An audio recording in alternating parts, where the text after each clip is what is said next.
In your darkest hour, did you see me? In your deepest sorrow, did you feel my comfort? In your loneliness, did you take my outstretched hand? Your darkness is mine too, and your sorrows I do share. In your brokenness, my child, I am there.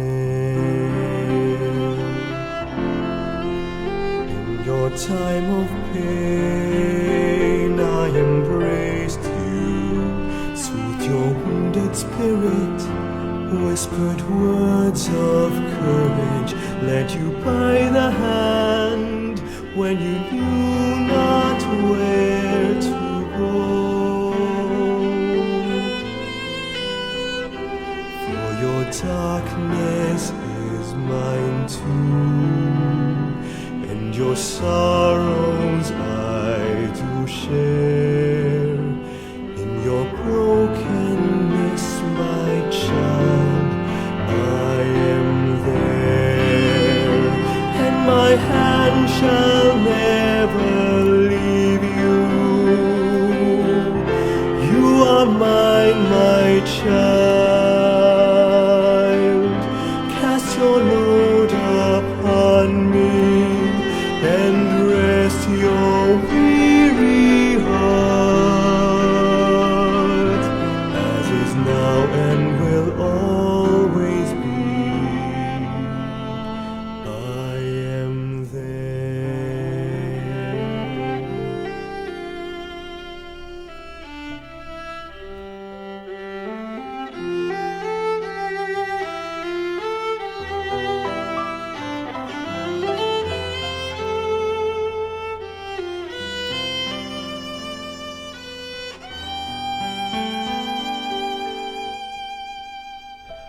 For your darkness is mine too, and your sorrows I do share.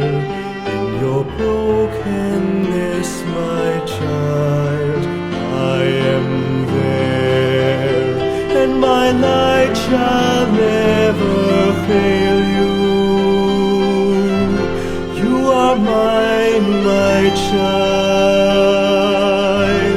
I bring you a new day to renew your life and hope. May you always remember, my child, I am there, that in your darkest hour you will see me. In your deepest sorrow, you will feel my comfort. In your loneliness, you will take my outstretched hand. For your darkness is mine too, and your sorrows I do share, my child.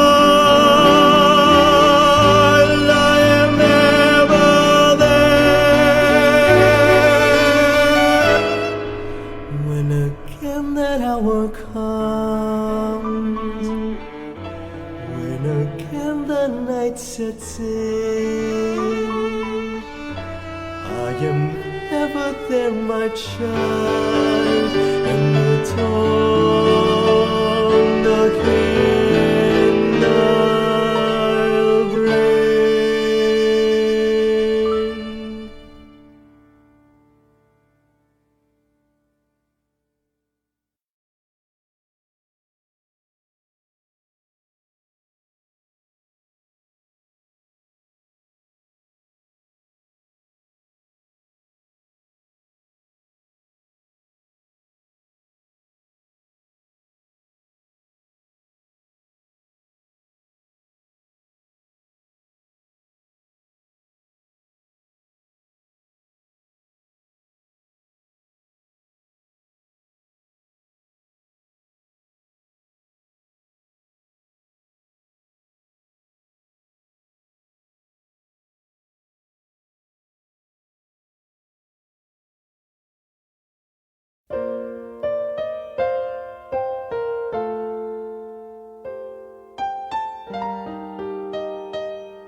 Panginoon ko, hanap-hanap ka ng puso, tinig mo'y isang awit, paghilo.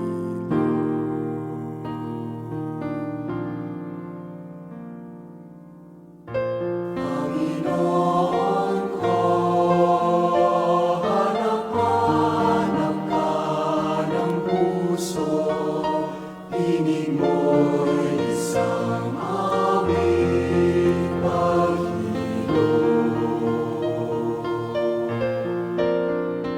Ang baling ng aking diwa ay sa'yo, huwag nawang pababayaang masikayo. Ikaw ang buntong hininga ng buhay, dulot mo'y kapayapaan, pag-ibig.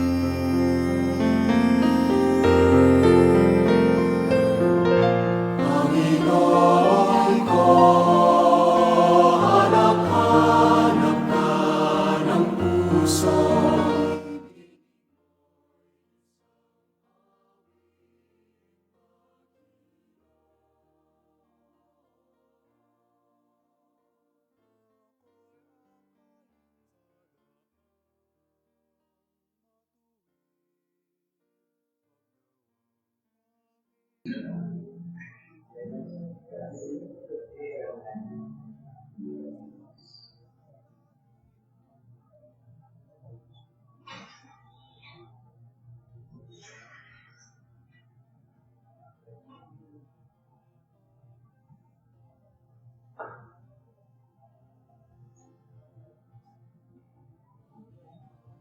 Magandang umaga po sa ating lahat.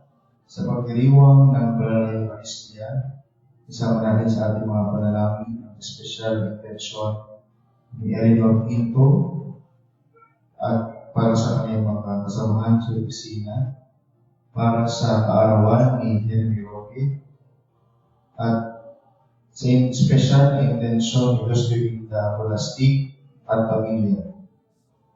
Ngayon din para sa misang pasalamat ni Nenita Monterde Bonitas.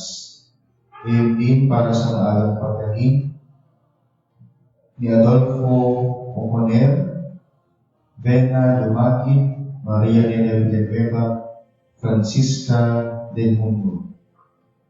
Ngayon din para sa proteksyon ng lahat ng mga frontliners, lalo na sa Edwin Lopez, Grace Lopez, Claire Mapuha, Dr. Robert Tagukon, Nurse Olga, Dr. Noreen Tangwangko, at para pa rin sa bagong pagaling ni Aurelia Dizon at Jonathan Buktunan.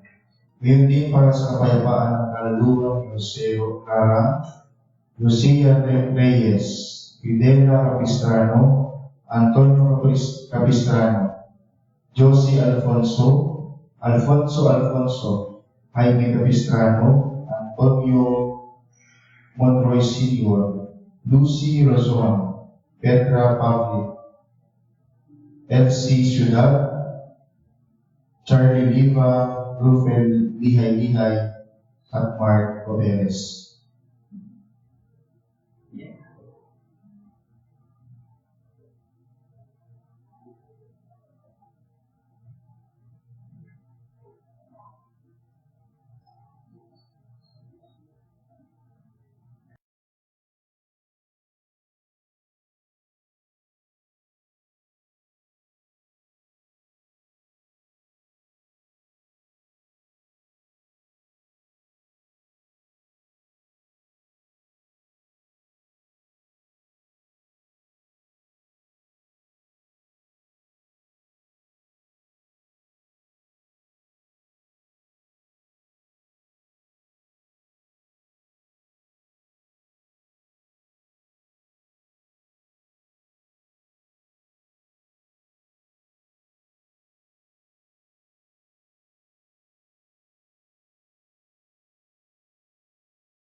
lalo na sa mga isama sa atin sa pamamagitan ng FB Live.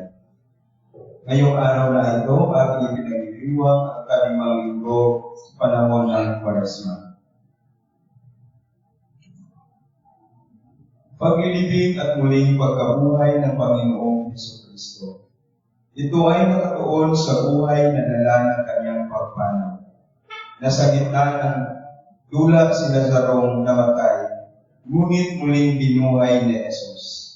Ang muling pagkabuhay kay Lazaro, ang muling tandang ipinamalas ni Jesus. Ang tanda ay isang kagilag-ilalas na pangyayaring ginawa ni Jesus upang ipamalas ang katotohanan ng kanyang sarili. Ang katapusan ito ang nagtutulak sa mga taong magpasya para ulaban sa kanya. Ang muling pagkabuhay kay Lazaro, ang muli at kadakilang tanda, nagpakita kung sino ang talagang mga alagad ni Jesus at kung sino naman ang kanyang mga kaaway.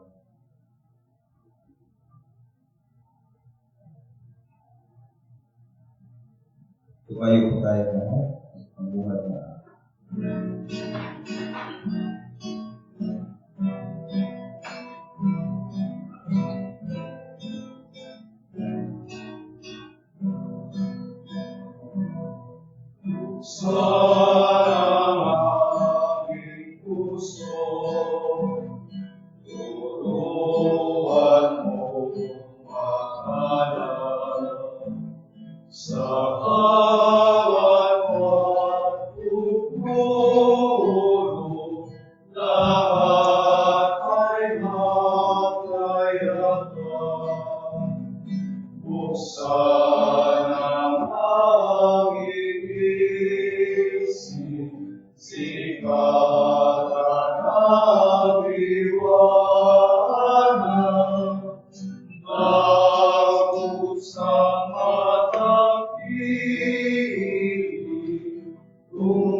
Sa ngalan ng Ama at ng Anak at ng Espiritu Santo. Amen. Ang pagpapala ng ating Panginoong Hesukristo, ang pag-ibig ng Diyos Ama at ang pakikipagkaisa ng Espiritu Santo naway sumainyong lahat. At sumayin. Patuloy tayong manalangin para sa mga may sakit, lalong-lalo na silang naghihirap ngayon dahil sa coronavirus. Naway pagalingin sila sa awa ng Panginoon. Panalangin natin ang ating mga kapatid na naghihikahos, ang ating mga nakakatanda. Panalangin din natin ang lahat ng mga intensyon na pinadala sa mga Carmelites sa linggong ito at para sa mga pansarili nating pangangailangan. Mga kapatid, aminin natin ang ating mga kasalanan upang tayo'y maging marapat gumanap sa banal na pagdiriwang. Inaamin ko sa makapangyarihang Diyos at sa inyo mga kapatid na lubha akong nagkasala sa isip, sa salita at sa gawa at sa aking pagkukulang. Kaya isinasamo ko sa mahal na Birheng Maria, sa lahat ng mga anghel at mga banal, at sa inyo mga kapatid, na ako'y ipanalangin sa Panginoong ating Diyos. Kaawaan tayo ng makapangyarihang Diyos. Patawarin tayo sa ating mga kasalanan at patnubayan tayo sa buhay na walang hanggan. Amen.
Sa misang ito ay pinapanalangin din natin si Father June Adema, ang ating homilist sa kanyang 36 years anniversary of profession. Manalangin tayo. Ama naming makapangyarihan, alang-alang sa dakilang pag-ibig ng iyong anak, na siyang nagbunsod upang mahalin niya ang lahat. Ano pat kusa niyang inako ang mamatay para sa sanlibutan. Kami naway masigasig na tumahak sa kaniyang dinaanan, sa iyong pag-akay at sa kaniyang pamamagitan, kasama ng Espiritu Santo, magpa sa walang hanggan. Amen. Ang ating unang pagbasa ay kinuha mula sa aklat ni Propeta Ezekiel. Ang sipi galing sa aklat ni Propeta Ezekiel ay nagsasabi na sa pagbubukas ng libingan at na sa pagbibigay ng buhay, makikilala ang Panginoon. Tulungan sana tayo ng salita ng Diyos na tumibay ang ating pananampalataya sa Diyos. Pagpapahayag mula sa aklat ni Propeta Ezekiel. Ito ang sinabi ng Panginoong Diyos. Magpahayag ka, sabihin mong ipinasasabi ko, bayan ko, ibubukas ko ang inyong libingan. Ibabangon ko kayo at iuuwi sa inyong bayan. Kung maibukas ko na ang inyong libingan at maibangon ko kayo, makikilala ninyong ako ang Panginoon. Hihingahan ko kayo upang kayo'y mabuhay at ibabalik ko kayo sa inyong sariling bayan. Sa gayon, malalaman ninyo na akong Panginoon ang nagsabi nito at aking gagawin. Ang salita ng Diyos. Salamat sa Diyos. Sagong tugunan ng ating itutugon, sa piling ng Poong Diyos may pag-ibig at pagtubos. Sa piling ng Poong Diyos may pag-ibig at pagtubos. Sa gitna ng paghihirap, tinawag ko'y Panginoon. Panginoon, ako'y iyong dinggin, pagka ako'y tumatagpoy. Dinggin mo ang pagtawag ko't paghingi ng iyong tulong. Sa piling ng Poong Diyos may pag-ibig at pagtubos. Kung ikaw ay may talaan nitong aming kasalanan, lahat kami ay tatanggap ng hatol mong nakalaan.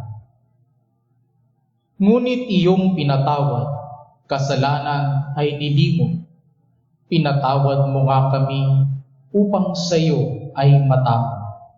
Sa piling ng buong Diyos, may pag-ibig at pagtubos. Sabik akong naghihintay sa tulong mo, Panginoon, pagkat ako'y may tiwala sa pangako mong pagtulong. Yaring aking pananabik, Panginoon, ay higit pa sa serenong naghihintay ng pagsapit ng umaga. Sa piling ng buong Diyos, may pag-ibig at pagtubos. Magtiwala ka, Israel, magtiwala sa iyong Diyos. Matatag at di kukupas ang pag-ibig niyang dulot. Lagi siyang naghahanda sa sino man ay tumubos. Ililigtas ang Israel, yaong kanyang mga hirap. Ililigtas niya sila sa kanilang kasalanan.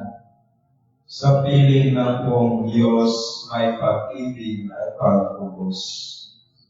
Ang ating kalawang pagbasa ay mula sa sulat ni Apostol San Pablo sa mga taga-Roma. Ang ating sipi galing sa sulat sa mga taga-Roma ay nagtuturo sa dalawang uri ng buhay, ang ayon sa laman at ang ayon sa Espiritu.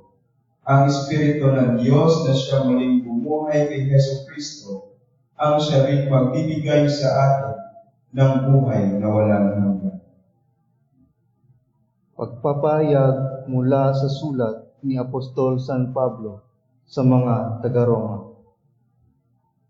Mga kapatid, ang mga nabubuhay ayon sa laman ay hindi maaari kalugdan ng Diyos.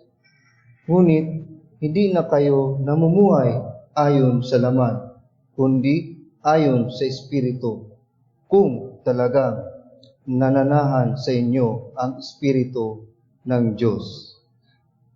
Kung ang Espiritu ni Kristo'y wala sa isang tao, hindi siya kay Kristo.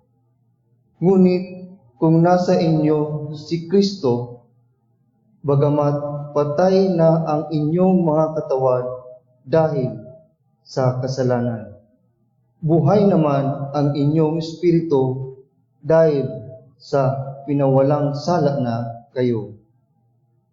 Kung nananahan sa inyo ang Espiritu ng Diyos na siyang muling bumuhay kay Jesucristo, ang Diyos din iyan ang magbibigay ng buhay sa inyong mga katawang mamamatay sa pamamagitan ng kanyang Espiritu na nananahan sa inyo. Ang salita ng Diyos. Salamat sa Diyos.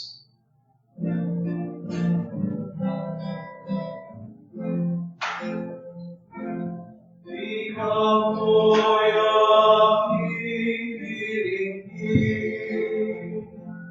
ikaw mo'y aking susundin,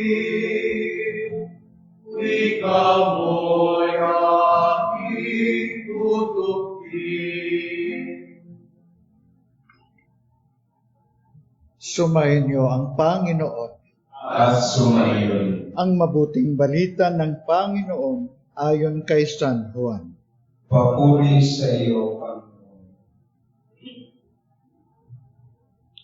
Noong panahong iyon, nagpasabi kay Jesus ang mga kapatid na babae ni Lazaro, Panginoon, ang kaibigan mong minamahal ay may sakit. Ngunit nang marinig ito ni Jesus ay sinabi niya, hindi magwawakas sa kamatayan ang sakit ng tao.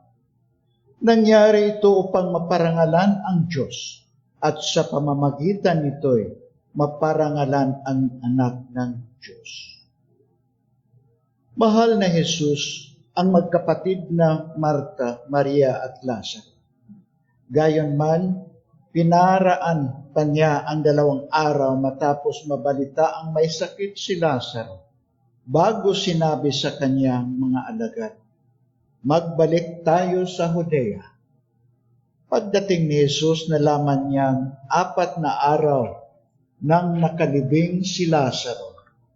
Nang marinig ni Marta na dumating si Jesus, Sinalubong niya ito. Ngunit si Maria naiwan sa bahay. Sinabi ni Marta, Panginoon, kung kayo po'y narito, hindi sana mamamatay ang aking kapatid. Ngunit nalaman kong kahit ngayoy ibibigay sa iyo ng Diyos ang anumang hingin niyo sa Kanya. Muling mabubuhay ang iyong kapatid, wika ni Jesus. Sumagot si Marta, nalalaman ko pong siya ay mabubuhay uli sa huling araw, sa muling pagkabuhay. Sinabi naman ni Jesus, ako ang muling pagkabuhay at ang buhay na walang hanggan. Ang mananalig sa akin kahit mamamatay ay muling mabubuhay, at sino mang mabubuhay sana at mananalig sa akin kahit mamatay ay mabubuhay kailanman. Paniniwalaan mo ba ito? Opo, Panginoon, sagot niya. Nananalig ako sa inyo, kayo po ang anak ng Diyos, ang Mesiyas na inaasahang paparito sa sanglibutan. Si Jesus ay napahimutok. Saan niyo siya inilibing? Tanong niya. Sumagot sila, Panginoon, halik kayo at tingnan ninyo. Tumangi si Jesus, kaya't sinabi ng mga Hudyo, talagang mahal na mahal niya si Lazaro. Ngunit sinabi ng ilan, nakapagpadilat ng bulag ang taong ito. Bakit hindi niya nahadlangan ang pagkamatay ni Lazaro? Muling napahimutok si Jesus pagdating sa libingan. Ito'y yungib na natatakpan ng isang bato. Alisin ninyo ang bato, sabi ni Jesus. Sumagot si Marta, Panginoon, nangangampoy na po siya ngayon. 4 na araw na siyang patay. Sinabi ni Jesus, hindi ba sinabi ko sa inyo na kung mananalig ka sa akin, ay makikita mo kung gaano kadakila ang Diyos? At inalis niya ang bato, tumingala si Jesus at ang wika, Ama, nagpapasalamat ako sa iyo sapagkat dininig mo ako. Alam kong lagi mo akong dinidinig. Ngunit sinabi ko ito dahil sa mga taong nasa paligid ko, upang maniwala silang ikaw ang nagsugo sa akin. Pagkasabi nito, sumigaw siya, Lazaro, lumabas ka. Lumabas nga si Lazaro, nagpupuluputan na kayong panlibing ang kanyang mga kamay at paa at nababalot ng panyo ang kanyang mukha. Sinabi ni Jesus sa kanila, kalagan ninyo siya at nang makalaya.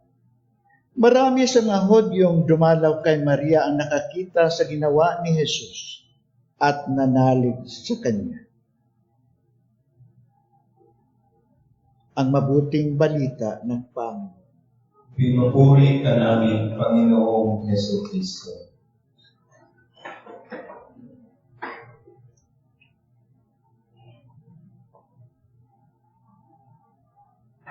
Mga kapatid, sa araw na ito, ipinagdiwang ko po ang 36 na anibersaryo ng pagtatalago ko ng aking sarili sa mga kapatid ni Maria ng Bukid Carmen.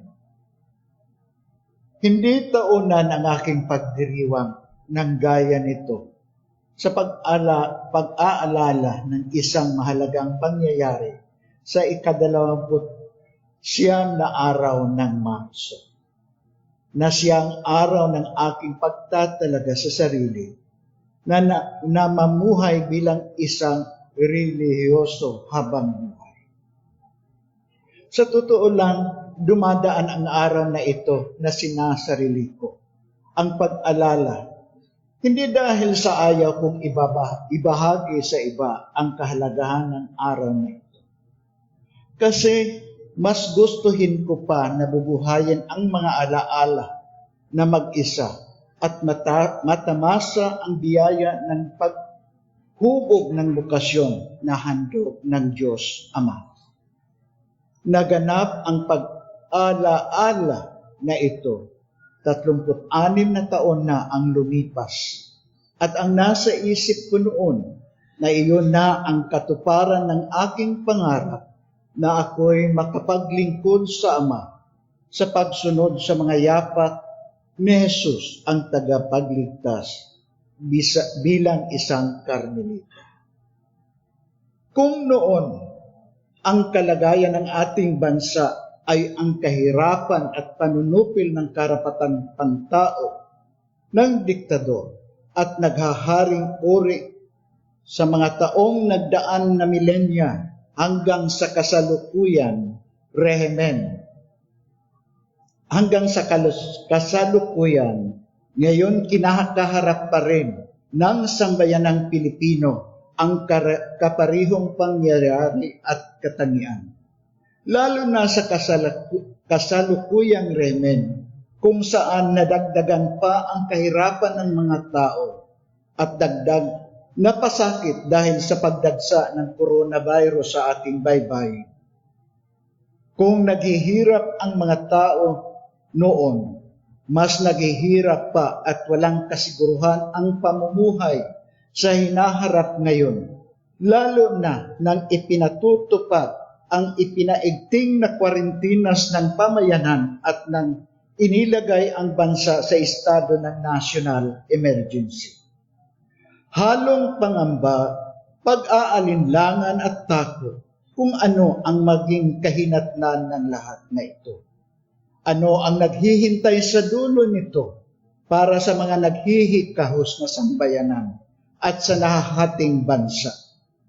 Sa nakararami, ipinasa Diyos na lang ang mga darating na mga araw, na mga panahon dahil ang tingin nila wala silang lakas at kaalaman na baguhin ang landas na tinatahak ng bansa.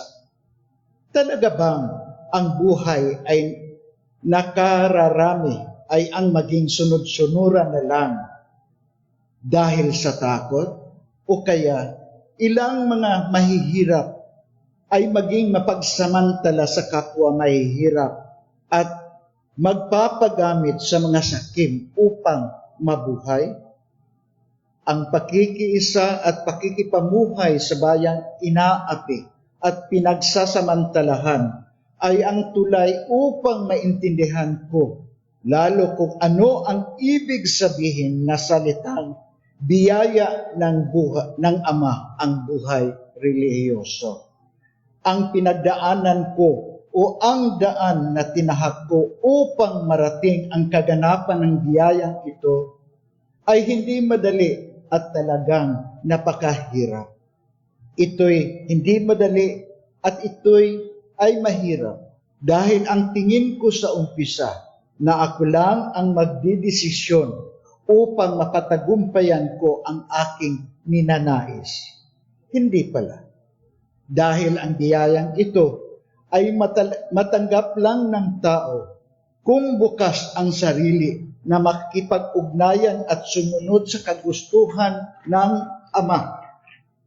Natutuhan ko na ang Ama ay siyang magbuo uli ng aking pagkatao at ako ay dapat lang sumunod sa kagustuhan niya. Kayo mismo ay makapagsabi na ang kagustuhan ng Ama ay madaling bigkasin. Subalit mahirap na isasagawa o isasabuhay. Maraming mga bagay-bagay sa mundong ito na tayo ay nakatali kahit alam natin na ang mga ito ay nagdudulot ng panandaliang kaligayahan lang at hindi panghabang buhay. Sa daang ito, nagbago ang pagkilala ko sa dakilang tagapagligtas, sa dakilang tagapaglikha, sa banal na diwa ng Diyos Ama at Anak na nanananahan sa simbahan. Ito'y mahirap at hindi madaling gawin, subalit mangyayari sa buhay ng tao. Ang mundo natin ngayon ay nabalot ng kadiliman. dahil sa kasikiman ng iilan at ang pagpabaya ng nakararami. Sa ating panahon ngayon, nasa mas madilim na yugto tayo ng ating mundo dahil nabalot ito sa mga kasalanan at patuloy pa ring pagkakasala ng sangkatauhan, bunga ng pagkanya-kanya at matira ang matibay na aktitude ng mga tao hanggang sa ngayon. Hindi ko sinasabi na walang ginagawa ang mga may pananampalataya sa Kanya. Subalit sa kabuuan, kulang na kulang pa o malayong malayo pa tayo sa inaasahan ng Ama. Sa nakaraang linggo, sa Bagong Tipan, hinamon tayo ni San Pablo Apostol sa kanyang sulat sa mga taga-Efeso. Mamuhay bilang mga anak ng liwanag. Gising kayong mga natutulog. Bumangon mula sa kamatayan at si Kristo ay magbibigay ng liwanag. Ito ay isang panawagan ng pagkilos upang sugpuin ang lakas ng kadiliman at manunumbalik ang paghari ng liwanag. Baguhin ang ating mga pananaw ayon sa kagustuhan ng Ama upang ang lahat ay mabibiyayaan ng kaligtasan. Sundin lang natin ang ipapagawa sa atin dahil nasupil at natalo na ni Jesus ang lakas ng kadiliman.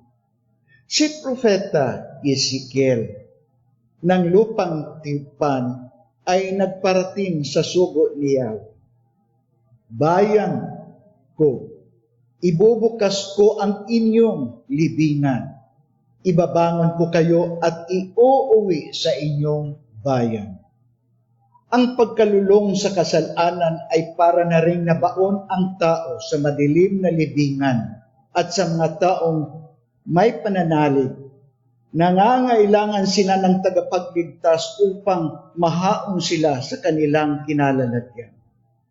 Kailangan na maibukas, maibangon ng libingan ng kasalanan upang makilalang muli siyang tagapaglikha at mahingahang muli ng pananalig, pagtitiwala at maibalik sa bayang dapat niyang kalalagyan ang kaharian ng Diyos Ama, ang buhay ng kasaganahan at kalayaan. Kaya sabi pa ni San Pablo Apostol, kung nananahan sa inyo ang Espiritu ng Diyos na siyang muling bumuhay kay Hesukristo, ang Diyos ding iyan ang magbibigay ng buhay sa inyong mga katawang mamatay sa pamamagitan ng kanyang Espiritu na nanahan sa inyo.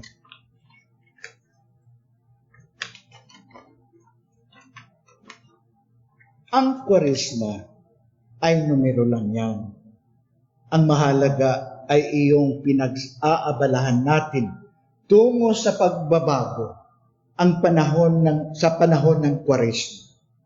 Muli nating isa-isip ang panawagan ni Yahweh na tayo'y magbalikwas at sugpuin ang lakas ng dyablo sa kanya-kanyang buhay at buhay ng lipunan at mga pamayanan.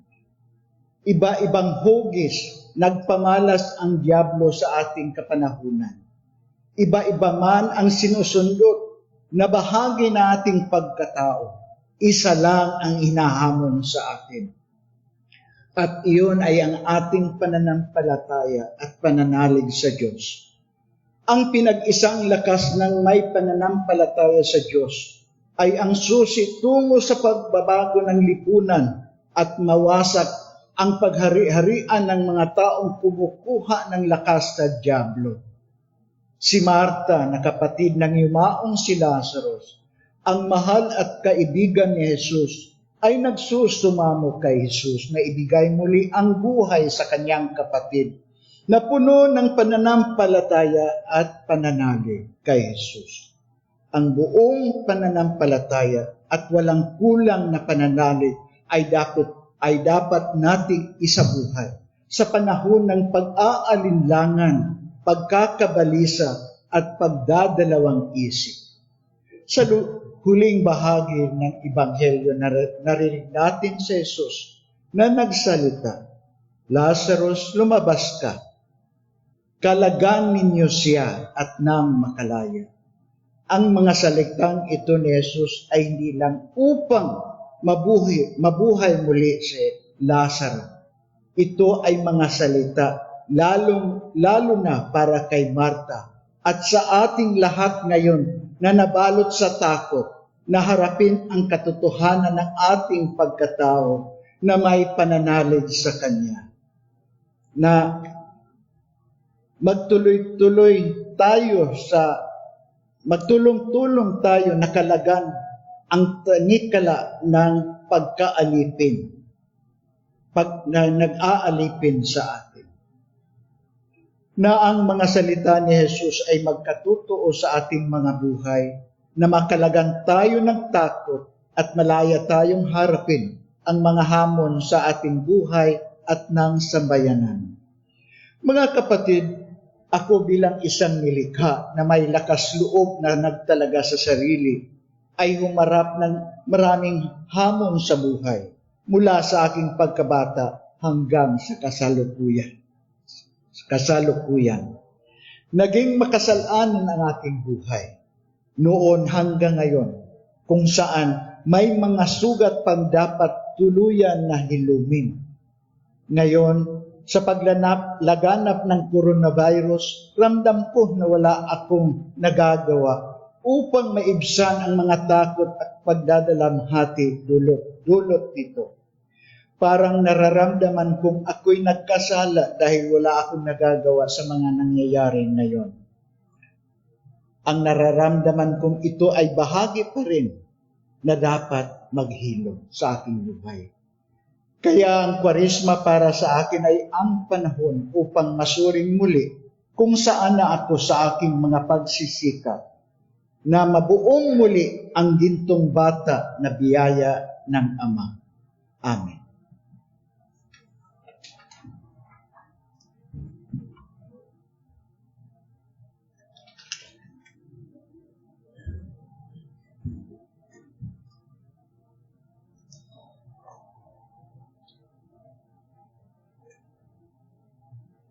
Sumasampalataya ako sa Diyos Amang makapangyarihan sa lahat, na may gawa ng langit at lupa.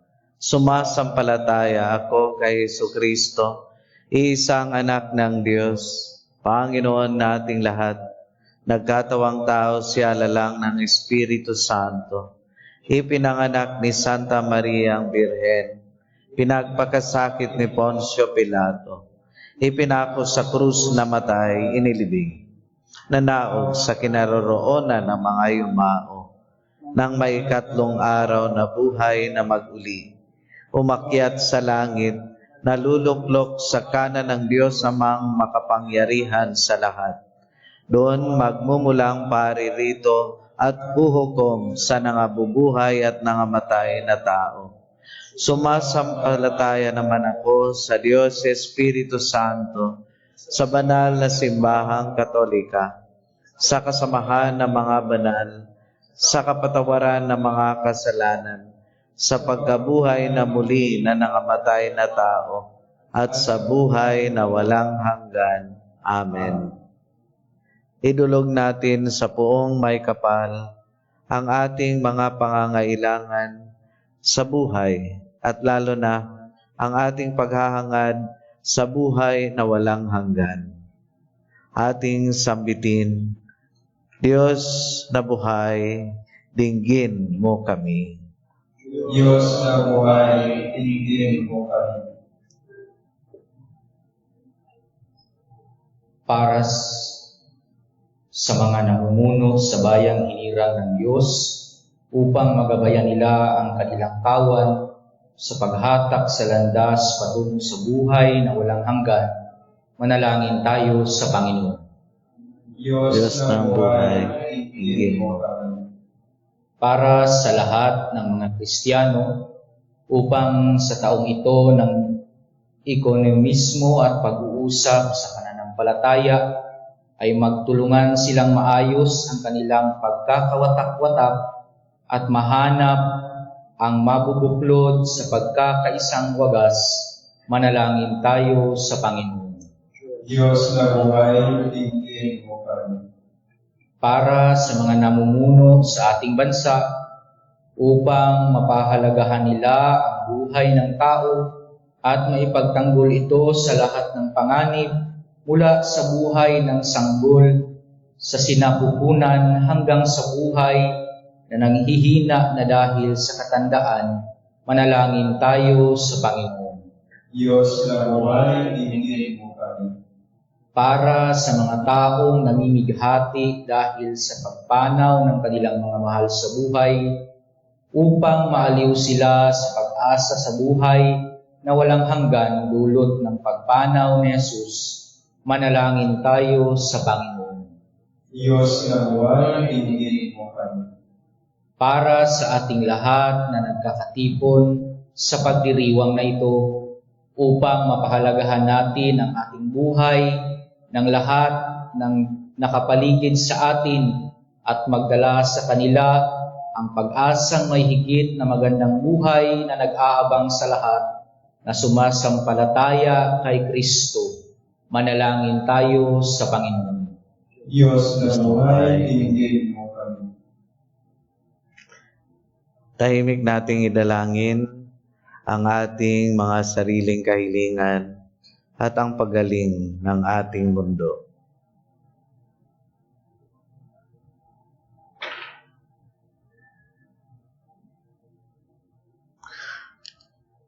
Ama naming nagbibigay ng pag-asa sa buhay na walang katapusan, isugo mo sa amin ang iyong banal na Espiritu upang malabanan namin ang lahat ng kalungkutan at kawalan ng pag-asa sa harap ng kamatayan. Manatili nawang matibay ang aming pananalig sa buhay at muling pagkabuhay ng lahat na walang iba kundi ang iyong anak na si Jesucristong aming Panginoon. Amen.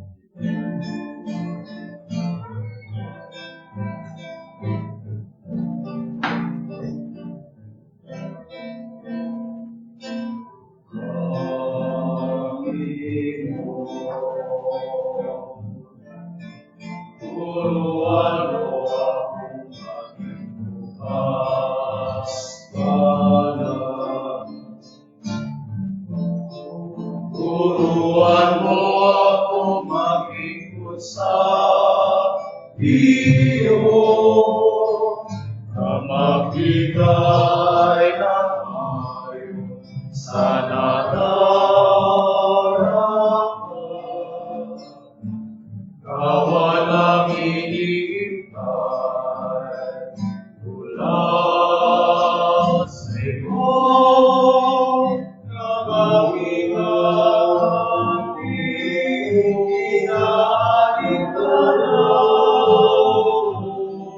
mga hirap na inaranas sa pinay magsumikap na hindi umahanap ng pagaling na paginawa.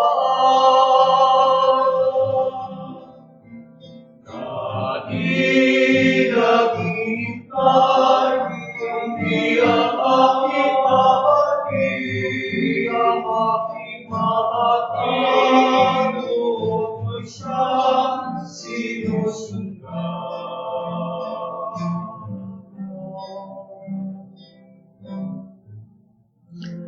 Manalangin kayo mga kapatid upang ang ating mga hain ay kalugdan ng Diyos amang makapangyarihan sa lahat. Tanggapin naman ng Panginoon itong pag-ahalin sa iyo mga kamay, sa kapurihan niya karangalan, sa ating kapakinabangan at sa buong sambayanan niyang kanan. Manalangin tayo. Ama naming lumikha, kami dumadalangin ang mga pinapagsaloob mo ng mga nilalaman ng pananampalatayang Kristiyano ay iyong gawing dalisay pakundangan sa ipinagdiriwang na paghahaing ito sa pamamagitan ni Hesu Kristo, kasama ng Espiritu Santo, magpa sa walang hanggan. Amen. Sumainyo ang Panginoon. At sumayo. Itaas sa Diyos ang inyong puso at diwa. Itaas na namin sa Panginoon. Pasalamatan natin ang Panginoong ating Diyos. Marapat na siya ay pasalamatan. Hamang makapangyarihan, tunay ngang marapat na ikaw ay aming pasalamatan sa pamamagitan ni Hesu Kristo na aming Panginoon. Siya ay di naiiba sa amin, kaya't siya ay nagdalamhati rin sa pagpanaw ni Lazarong kaibigang giliw. Siya ay hindi naiiba sa iyo, kaya taglay ang kapangyarihan mo, kaniyang binuhay ang kaibigang yumao. Sa kaniyang pakikiramay sa sangkatauhan, kami kaniyang pinakikisamahan upang may pagdiwang ang mga pahiwatig na iyong pagmamahal na sa amin bumubuhay. Kaya kaisa ng mga anghel na nagsisiawit ng papuri sa iyo ng walang humpay sa kalangitan, kami nagbubuni sa iyong kadakilaan.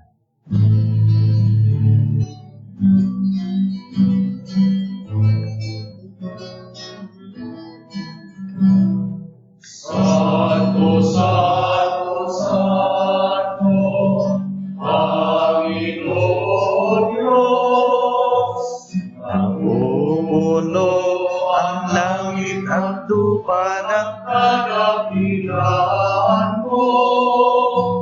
Hosana, Hosana, Hosana sa kaitaasan.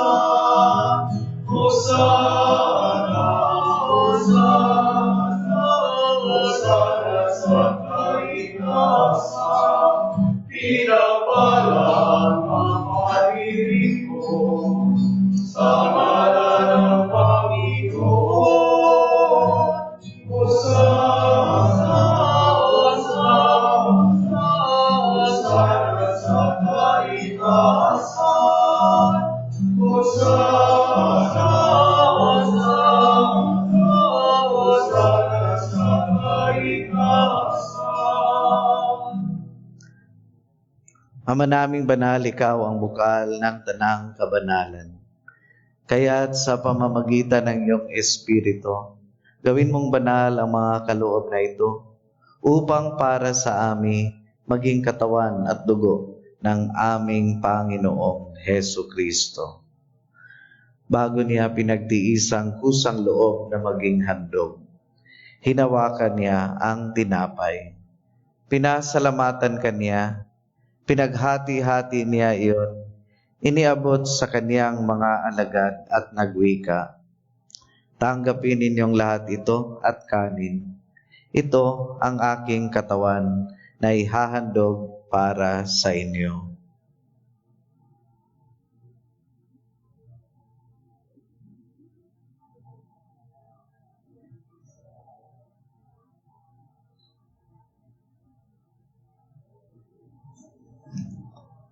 Gayon din naman, nung matapos ang hapunan, hinawakan niya ang kalis. Muli kaniyang pinasalamatan. Iniabot niya ang kalis sa kaniyang mga alagad at nagwika, "Tanggapin ninyong lahat ito at inumin. Ito ang kalis ng aking dugo, ng bago at walang hanggang tipan. Ang aking dugo na ibubuhos para sa inyo at para sa lahat, sa ikapagpapatawad ng mga kasalanan. Gawin ninyo ito sa pag-alala sa akin."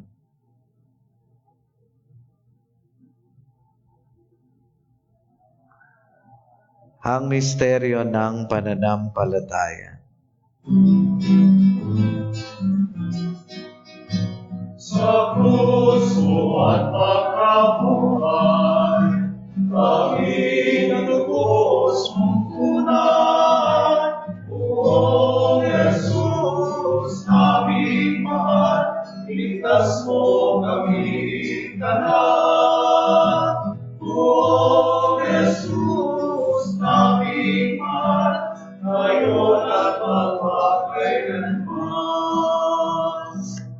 Ama, ginagawa namin ngayon ng pag-alala sa pagkamatay at muling pagkabuhay ng iyong anak.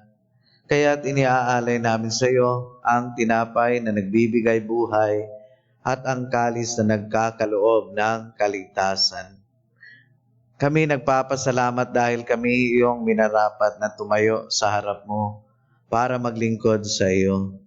Isinasamo namin kaming magsasalo-salo sa katawan at dugo ni Kristo ay mabuklod sa pagkakaisa sa pamamagitan ng Espiritu Santo.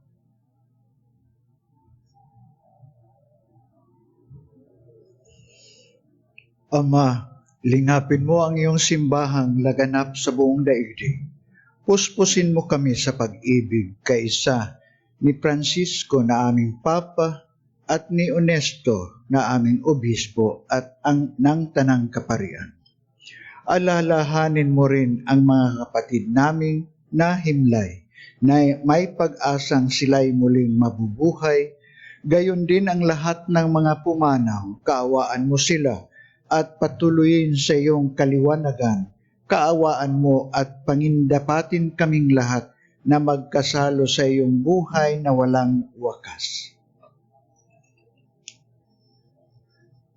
Kaisa ng mahal na Birheng Maria na ina ng Diyos, kaisa ng mga apostol at ng lahat ng mga banal, at namuhay dito sa daigdig ng kalugod-lugod sa iyo, may pagdiwang nawa namin ang pagpupuri sa ikararangal mo sa pamagitan ng iyong anak ng aming Panginoon.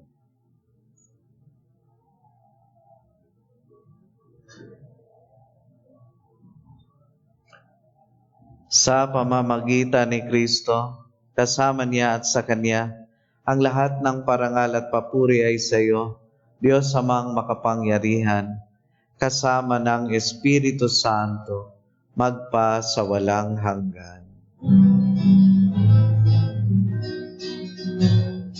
Amen. Amen. Amen. Amen.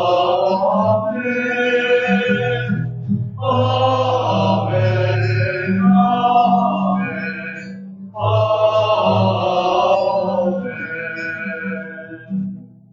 Sa tagubilin ng mga nakagagaling na utos sa turo ni Jesus na Panginoon natin at Diyos, ipahayag natin ng lakas loob.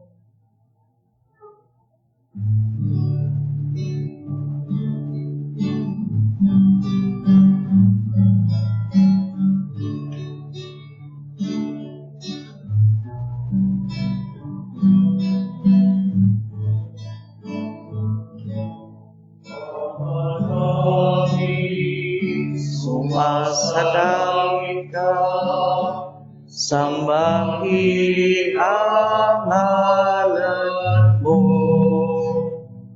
Mapasa amin ang kaharian mo, sundin ang loob mo.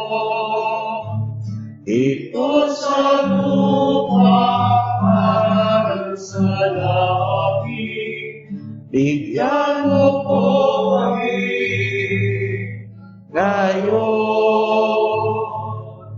ng aming kakanin sa araw-araw at pagkawain mo kami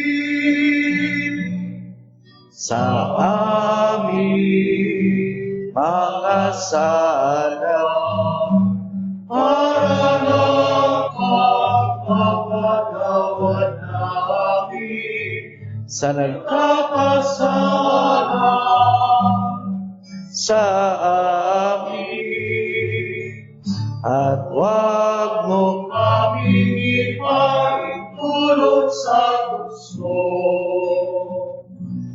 at iadya mo kami sa lahat ng masama.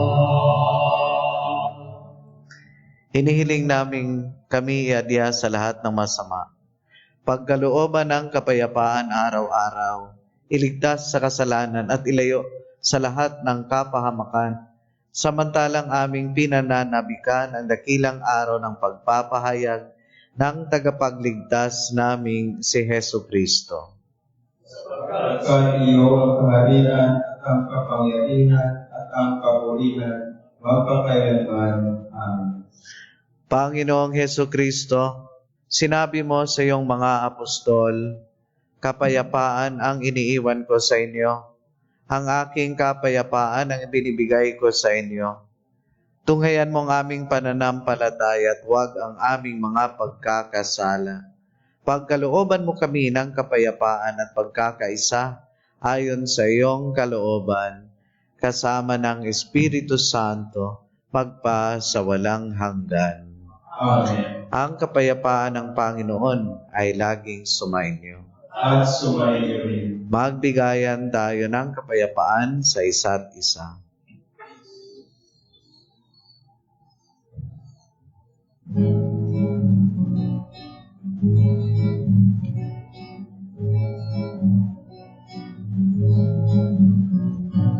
Kordero ng Diyos, na nagalis na mga kasalanan sa lipunan, maawa ka. Kordero ng Diyos, na nagalis na mga kasalanan sa lipunan, maawa ka.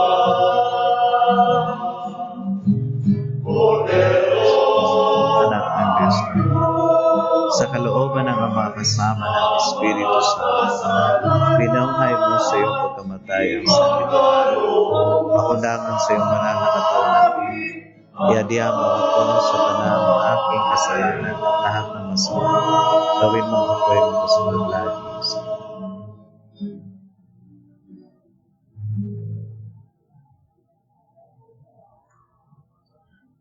mga kapatid.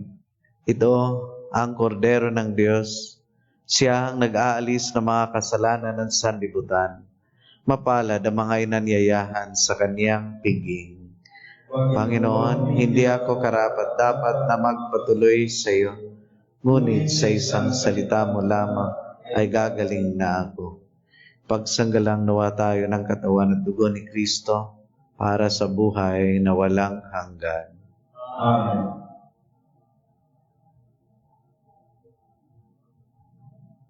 Mga kapatid, sabay-sabay po natin kasarin ang prayer for the spiritual communion. My Jesus, I believe that you are present in the most holy sacrament. I love you above all things, and I desire to receive you into my soul.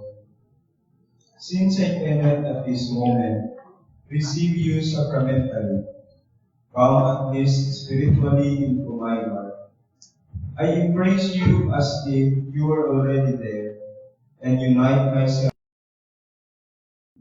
Never permit me to be separated from you. Amen.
Great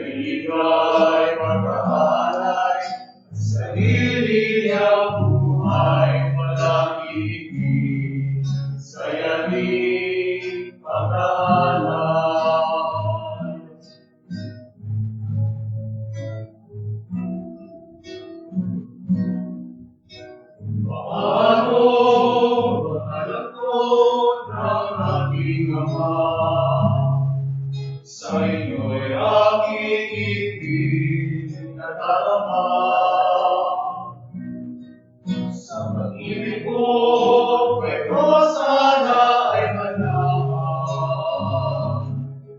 At lilingkod at kayo ay magmahalan. Mula ngayon, kayo'y aking kaibigan. Itango sa dilim at kahabaan. Ang kaibigan ay mag-aalay, sarili niyang buhay, walang ibigin, sa yabing pag-aalam. Itinikan, itinirang upang mali, ang mamunga-munga mo'y panatili. Tumayo-tat, magbunga ng masagana. Naglalakad, walang hanggang ipamahalan. Mula ngayon, kayo'y aking kaibigan. Itango sa dilim at kahabaan. Ang kaibigan ay mag-aalay, sarili niyang buhay, walang ibig, sa yabing pag-aalay.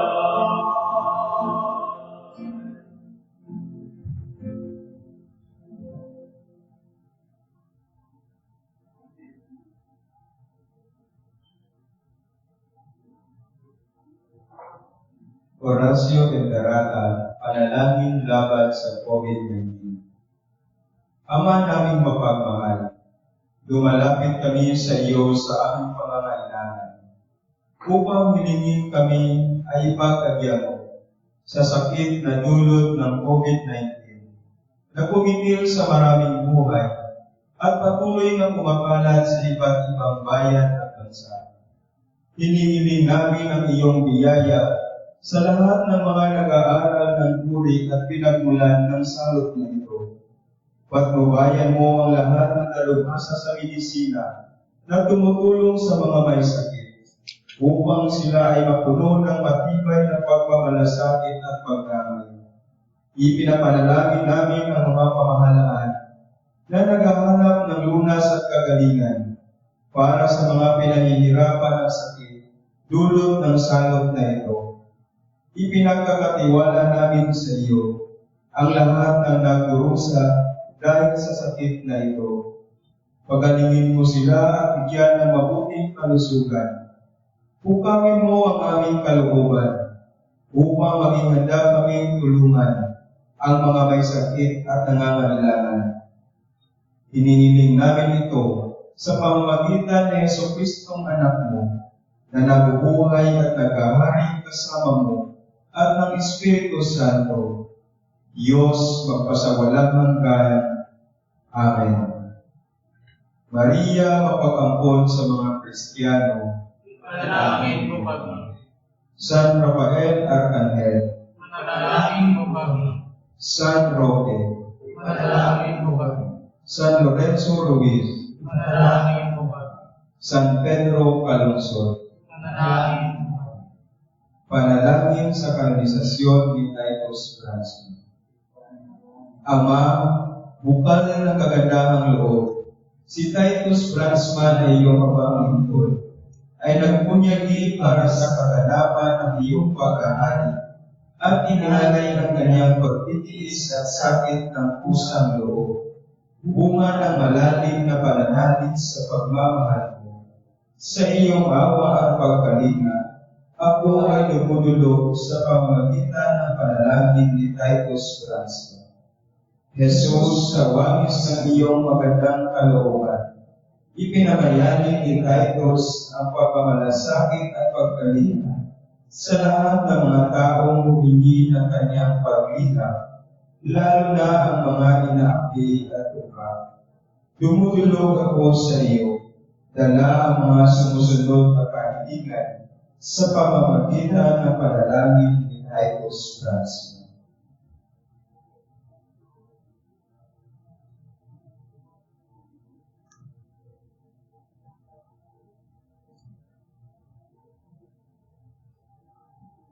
Banal na Espiritu, turuan mo ako na balaghihang tularan ang kahangahangang pananalig, mapagkaloob na pagmamahal, at nag-aalab na siya ni Titus Francis.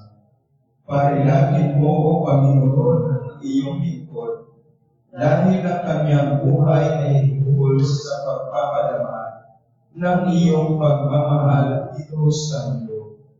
Naway sa huwaran ni Titus, magkalinloob at mapagkaisa kami sa iyong pagmamahal, O Ama, kasama ni Jesucristo at Espiritu Santo, magpasawalang hanggan. Amen. Maria, Ina ng Carmel, Panalangin mo kami. Titus Bransma, Carmelita at Martir, Ipanalangin mo kami. Manalangin tayo.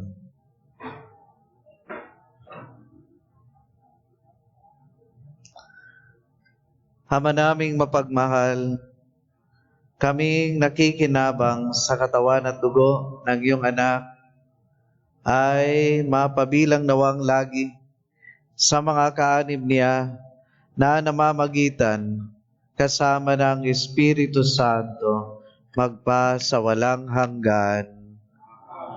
Sumainyo ang Panginoon. At sumayin. Magsiyukot hinggin ang pagpapala ng Panginoon.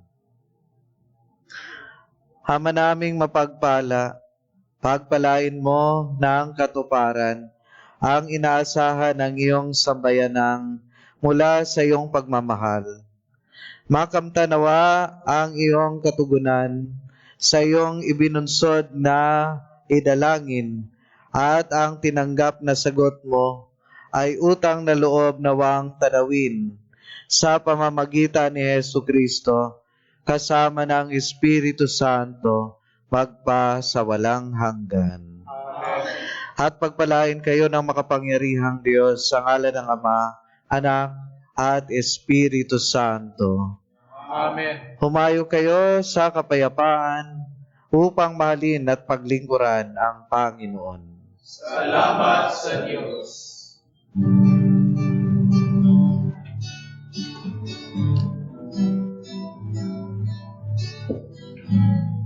Ang sinuman na buhay para sa sarili lamang, ang sinuman ang namamatay para sa sarili lamang. Tayong lahat ay may mananagutan sa isa't isa. Tayong lahat ay iniwan ng Diyos na pag-ibig niya.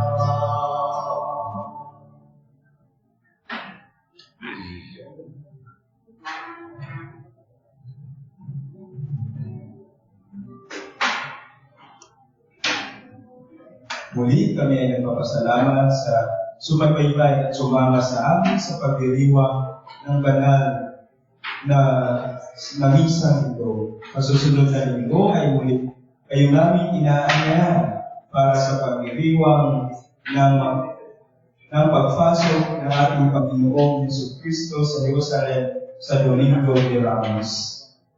Sumainyo nawa ang kapayapaan ng ating Panginoon. Amen.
Panginoon.